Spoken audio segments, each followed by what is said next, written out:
this is our room. Kind of exactly the same layout as the last one, except this time we're in a standard view versus the Savannah view we had earlier. So this is the only main difference so far, is this view, which actually isn't bad.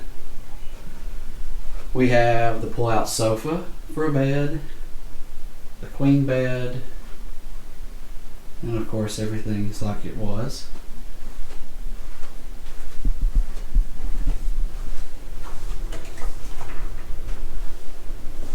Got a little kitchenette here with a coffee pot, microwave, toaster, coffee cups, a little small refrigerator, and of course the bathroom. Same as the last one.